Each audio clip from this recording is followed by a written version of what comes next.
Billy Butcher is right about Supes in the Boys verse because most of them are walking, talking, sometimes flying, weapons of mass destruction, pretending to be people. But that's not true for Annie January.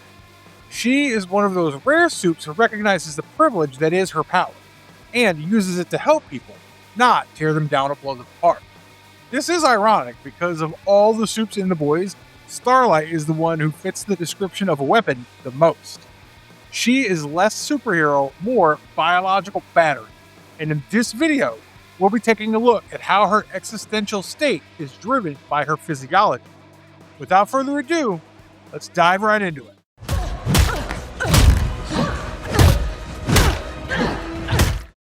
How did Compound V get into Annie's body? And what makes her origin biologically different from almost every other Supe in the show? To understand what Annie's physiology is actually doing, we have to start with the fact that unlike one of the only naturally inherited Supes in the series, Ryan Butcher, Annie wasn't born with Compound V in her system. She began life around 1996 or 1997 as an ordinary human infant from Des Moines, Iowa, and it was only after her birth that her mother agreed to let Vought inject her with V, in exchange for the promise that their daughter would become something extraordinary. Annie was raised with the lie that her powers were a gift from God, a lie that eventually led to the disintegration of her family and the estrangement of her father, whom she reunites with in Season 5. While the psychological impact of knowing that she wasn't blessed with divine power was quite distressing for her, leading to the breakdown of her relationship with her mother, the biological reality of her physiology is far more disturbing. Annie's body started out as a regular human body and was then biochemically rewritten by Compound V. It introduced massive changes to her genetic information long before her major biological systems had even finished developing. That means Annie's muscles didn't suddenly mutate in adulthood, her nervous tissue didn't adapt after maturation, and her skeletal system didn't retrofit itself around a foreign power source. That's what happens in cases where adults are injected with Compound V, and why many of those cases are critical failures. The formula attempts to change the genetic structure of a biological organism well after their organs, nerves, bones, and reflex pathways have developed and matured, leading to high fatality rates for adult V injections. For naturally born Supes like Ryan and Annabeth Moreau, adjustment isn't an issue because their bodies were carriers of V from the moment of conception. But Annie's body was still under construction when she was injected with V. It wasn't simply added to her pre-existing biology. It became a part of the instructions guiding that biology as it assembled itself. And the first place where that altered assembly becomes visible is in her relationship with electricity.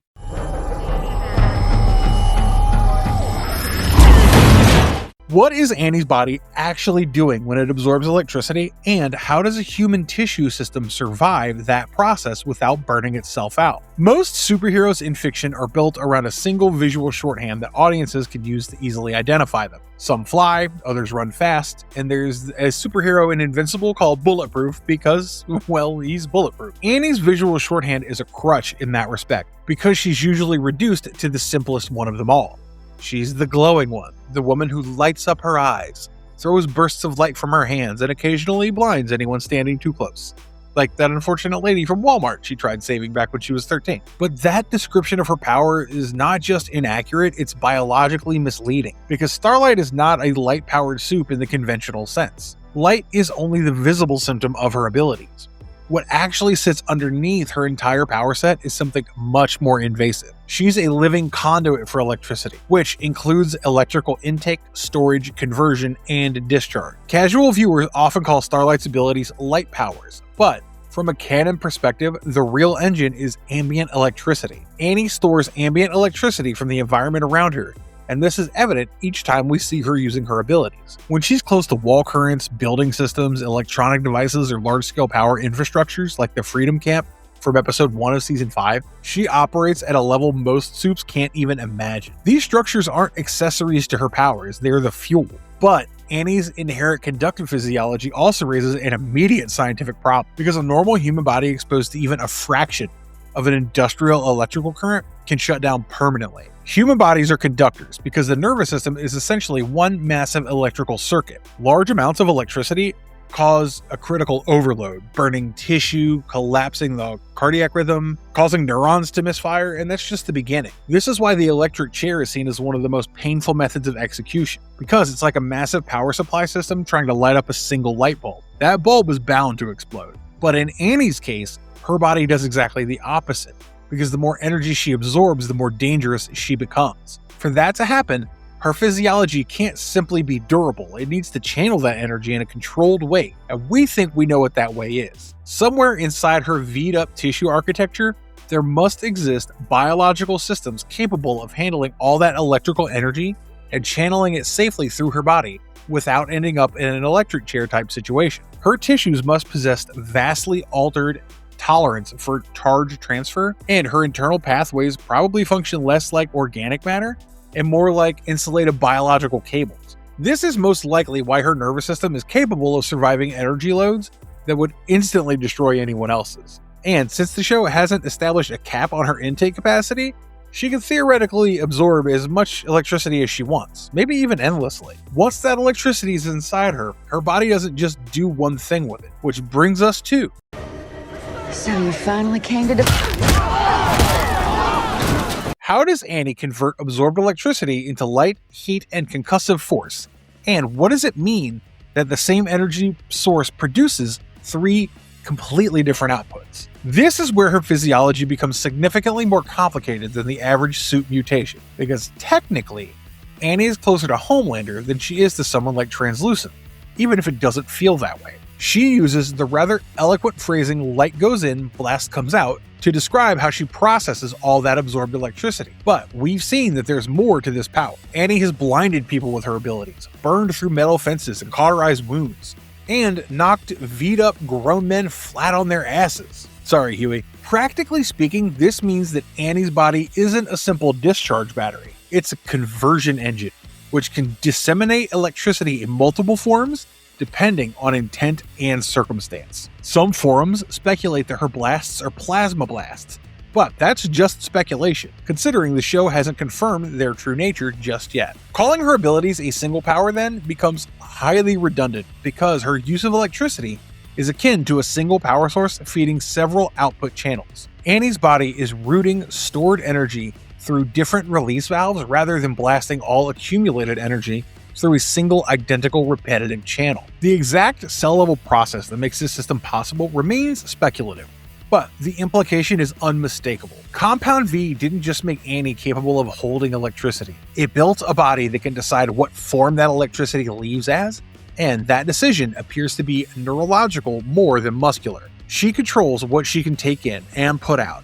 And one of the strongest indicators of this is the fact that she doesn't absorb energy indiscriminately. Multiple infiltration and fight scenes repeatedly show her targeting specific devices for input and draining them while ignoring others in the same vicinity. That level of selectivity suggests her nervous system is integrated into the process at every stage.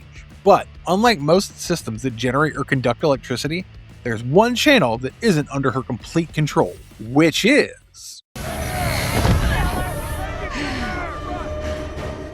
What is Annie's bioluminescence, and why does her body produce light as a passive, emotionally triggered state separate from her combat powers? Annie's quote-unquote bioluminescence is an involuntary biological response that's distinct from active power use. Yeah, she can make her eyes and hands glow on command, which is why she got the glowing girl tag in the first place. But they also light up unintentionally when she experiences intense emotions like anger, hello Butcher, and pleasure, hello Huey. This involuntary glow during moments of intense feeling suggests that not all visible radiance coming off of her is a deliberate attack or defense mechanism. Some of it is highly contingent on her emotional state, which triggers her nervous system, heightening its functional output and thus producing bioluminescence. In other words, Annie's body sort of leaks small amounts of stored or internally regulated energy under emotional stimulation, similar to how stress can trigger involuntary physical responses in regular humans, like mindlessly tapping your feet or fingers. This further reinforces the fact that Annie's powers are neurological, because the nervous system controls both voluntary and involuntary physiological responses. And while choosing to break someone's face or knock them out is definitely voluntary, controlling the precise moment of orgasm is as involuntary as it gets. Again, hello Huey. But it also brings up a rather pertinent question, which is...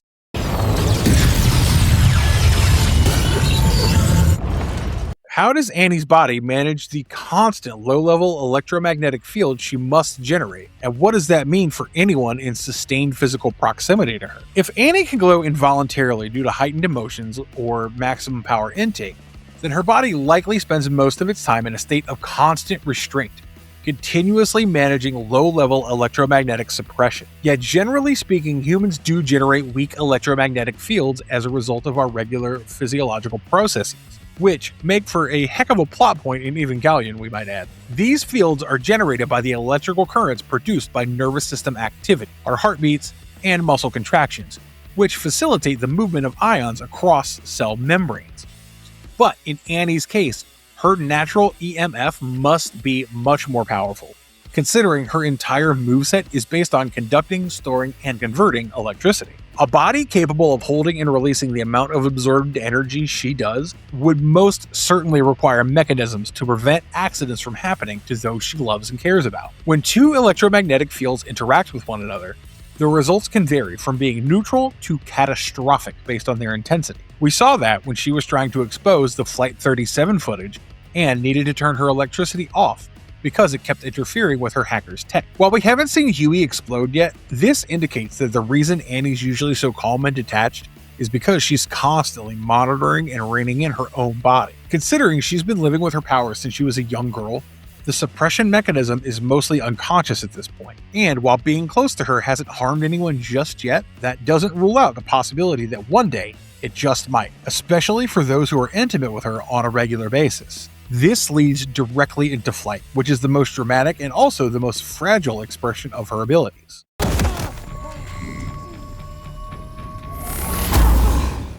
How does Annie's body generate flight, and why is it the most conditionally fragile power in her entire set? Different franchises explain the power of flight in different ways. For instance, Invincible says the Viltrumites fly faster on planets with lower gravity. Most explanations of flight involve gravity manipulation in one way or another, or the use of technology like the Iron Man suit. But unlike Homelander, whose ability to fly is both innate and stable, Annie's flight is tied directly and clearly into the amount of electricity she absorbs. There's on-screen evidence for this, because the first time we saw her levitate was during the Soldier Boy fight. We also know now that once all the stored energy is released by her body, she immediately loses her ability to fly. This makes flight an electrical charge dependent byproduct rather than an innate ability, which is also why it's the most fragile power she has. Initially, she could only achieve liftoff when her body was deeply saturated with electricity. This is because whenever she flies, her body shifts from producing localized discharge from her hands to system-wide energy engagement. When she gathers enough charge, her body enters a state where the electrical force is interacting with her entire being, rather than a partial surface. But because that state is dependent on available and stored current, it is highly unstable. Once the reserve is spent, the body drops back into ordinary gravity, which is why whenever you see Starlight taking flight, you should notice the exact mechanism behind it. She doesn't achieve liftoff. She shoots herself into the sky with enough force to enable flight, and then blasts herself in the direction she wants to head towards. Even when she lands, she has to expend energy to ensure she doesn't become a splat mark on the pavement, all of which necessitates electricity storage at a baseline level. This is what makes her flight her most fragile power, because without power, she cannot fly. In Season 5, we see her flying even when she isn't being powered by a constant stream of energy, but that's likely because Annie has learned how to conserve and control her systems well enough to ensure she can escape when the moment calls for it. But that doesn't mean her flight isn't energy dependent, because it totally is. How strong, durable, and fast is Annie's baseline physical body independent of her electrical powers, and how does it compare with other Supes? Annie's physiology operates on two levels, and we've discussed the second level in quite some detail so far, so let's take a step back and look at the first. The first level is just a fancy way of talking about the permanent enhancements Compound V induces in a subject's body, which includes all the usual suspects: superhuman strength, elevated durability, improved reflexes, accelerated healing. This baseline matters because it proves that most Compound V alterations to the gene code are structural. Her muscles are stronger, her tissues are tougher, and her immune system is off the charts. These enhancements remain part of her body even in power-deprived conditions, which is important to keep in mind for the next section. Annie can hit much harder than a normal human, take punishment way beyond normal human tolerance, recover quickly from severe injuries, and all that good stuff. We know that she can lift at least 1.8 tons of weight, which makes her 3 times as strong as Popclaw. She can tank a 50 caliber bullet, which we know thanks to Butcher, and her baseline physical strength has only increased over time. She punched the lights out of Popclaw, decked Vicky something proper, and went toe-to-toe with Deep and Noir 2, and completely overwhelmed Dognot in Season 5. Annie nearly killed Firecracker during their heated dust-up, and she did kill the Shifter Soup and Cindy. The latter being especially impressive given her dangerous reputation. Sure, she's not at the level of the creme de la creme like Homelander and Soldier Boy, but Annie is in the upper echelon of physically strong Supes, which is necessary for her survival because of the nature of her second-level abilities. What happens to Annie's body when there's no electricity around her, and how does complete power deprivation change what she's physically capable of? All of Annie's electricity-based powers require electrical intake, and when that intake is denied, those powers fail. The show has explicitly shown us that in electricity-starved conditions, Annie cannot generate any of her blasts. They strip away the external fuel source she needs to blast people to Kingdom Come, leaving only her V-induced physical enhancements behind. While it is true that her baseline strength is nothing to be scoffed at, it doesn't diminish because of energy deprivation. It also means that Annie's body is effectively split between what it always is and what it can become when charged. The energy gives her that extra oomph she needs to take down people like Soldier Boy and Homelander, which was made evident by their showdown in Vought Tower. This is why Annie trains her body in her off time, because she knows there might come a day when electricity won't be able to save her. How does Annie's body heal, and what does her recovery rate reveal about how Compound V has restructured her cellular repair systems? Annie's regenerative recovery is another aspect of her physiology boosted by her Compound V injection. She suffered severe cuts, puncture wounds, and combat injuries that would leave regular humans out of commission for a while or 6 feet under. Her body heals with unusual speed, with major injuries like her ripping her own skin off to escape the Shifter's holding cell in the final episode of Season 4 being repaired within a day. This tells us Compound V has altered her cellular repair priorities, accelerating tissue reconstruction, inflammatory responses, and major damage repair well beyond human norms. Her immune response is exceptional even amongst Supes, and her electricity-based powers play a role in this as well. When your body can transfer neurons from one place to another at lightning speed, no pun intended, it's only natural that it heals at rates that'll make a doctor's head spin. So, while the process of healing might be the same as a regular human body's, the speed is most definitely inhuman. What does Annie's body experience when she releases a maximum output blast, and is there a biological cost to pushing her power to the ceiling? When she draws on electrical reserves far greater than her usual amount, her body enters a visibly escalated full radiance state. This isn't just hands glowing brighter, her eyes intensify beyond visible pupils, and her entire body emits an aura that feels almost angelic. This appearance indicates system-wide saturation, where the electrical charge is no longer sitting in isolated release zones. It's flooding her entire being. She goes from being somebody who temporarily processes and expels energy to functioning as energy's host medium like Electro, and the resulting blast carries noticeably greater force than her normal projections. This is what allowed her to put down Soldier Boy at the end of Season 3, and will also enable her to tackle Homelander when the story eventually reaches this full circle moment. But it also raises the question of the biological cost to her body, because any electrical system cannot hold such a charge for an indefinite period of time. The show doesn't quantify the internal strain channeling all that power puts on her explicitly, but the implication is difficult to ignore. Greater output means more charge moving through your modified physiology. And if she doesn't discharge that energy, there are a host of physiological issues she can end up falling prey to. Heat buildups, conduction stress, neurological load, muscular destabilization. None of these are named, but all of them are reasonable consequences of pushing a living organic conduit to its ceiling. We don't see Annie passing out after striking Soldier Boy, but it is implied as the only logical outcome of channeling such massive amounts of energy. And while she has improved with time, like we mentioned earlier, we don't know if her upper limit for intake or output is limitless. Why did Annie's electrical powers fail in Season 4? And what does a psychologically driven power shutdown reveal about how her biology actually works? In Season 4, after her public image collapses and she spirals into an identity crisis, Annie temporarily loses the ability to use her powers. This is one of the most revealing moments in understanding how her biology actually works, because the electricity around her is not vanished. The physical source still exists, but the activation doesn't happen. which indicates that the failure point is internal, not external. The stress, the humiliation, her fractured self-perception, and emotional instability all begin interfering with her energy output. And it's only after confronting and accepting herself does she regain functional control. This means Annie's power system is deeply dependent on psychological stability, which also influences her neurology. The hardware of her nervous system isn't enough. The software that is her personality and self-esteem also need to work properly for her to access her abilities. Her environment can provide the charge, but her mind still has to successfully interface with the process, which became impossible for her when she was spiraling. It was only after she regained control of her emotions that they started working again, which means that her mind and body are interconnected when it comes to her powers. Anger and fear are good motivators for action, but a mind that doesn't trust itself cannot do anything noteworthy. This is why she's able to use her powers in Season 5 despite all the grief she's endured, because her emotions might be in flux, but her faith in herself is still intact, and perhaps that's why Annie's powers haven't remained static.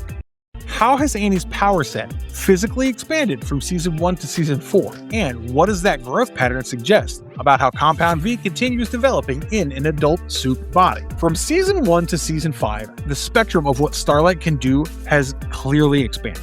Season 1, Annie was visibly weaker than the woman she is today. She siphoned smaller amounts of energy, her blasts were narrower, and her highlight was drawing upon an entire tunnel's power system just to knock out A-Train, which wasn't even a complete victory for her because his heart basically gave out at the same time. Season 5 Annie has gone toe-to-toe with Soldier Boy, lived to tell the tale, and can fly as though she was born to do it. This growth pattern suggests that she's still evolving, and that's actually quite consistent with what the show has established. In Season 1, Jonah Vogelbaum told Homelander that he didn't expect him to have a child because that was the projected reality. But when he did conceive one, it proved that nature is tenacious, meaning evolution is a lifelong process for Supes. That same thought was expressed by Thomas Godolkin in Gen V Season 2 when he told Marie Moreau that all one needs to unlock the next level is consistent and constant training. A Supe's powers can grow and mature beyond their wildest dreams, but most Supes stagnate because they don't put the work in. We've seen Annie's ability to channel electricity level up in these 5 seasons. We've seen her go from barely floating to full-on flying in these 5 seasons. There's nothing that suggests she can't keep growing in the show's lore, which means that there's a chance that she can cause a citywide blackout by the end of Season 5 and successfully use that energy to kill the man tormenting her since Season 1. Whether that actually happens or not remains to be seen. But the truth is, Compound V doesn't stall evolution, it accelerates it. And for Supes, that means the more they train, the more power they attain, which was first made evident by Annie's evolution. But as for this video, we hope you guys enjoyed it because this is all we've got for you guys today. Let us know your thoughts in the comments below, and don't forget to like, share, subscribe to our channel, and ring that bell icon for more boys content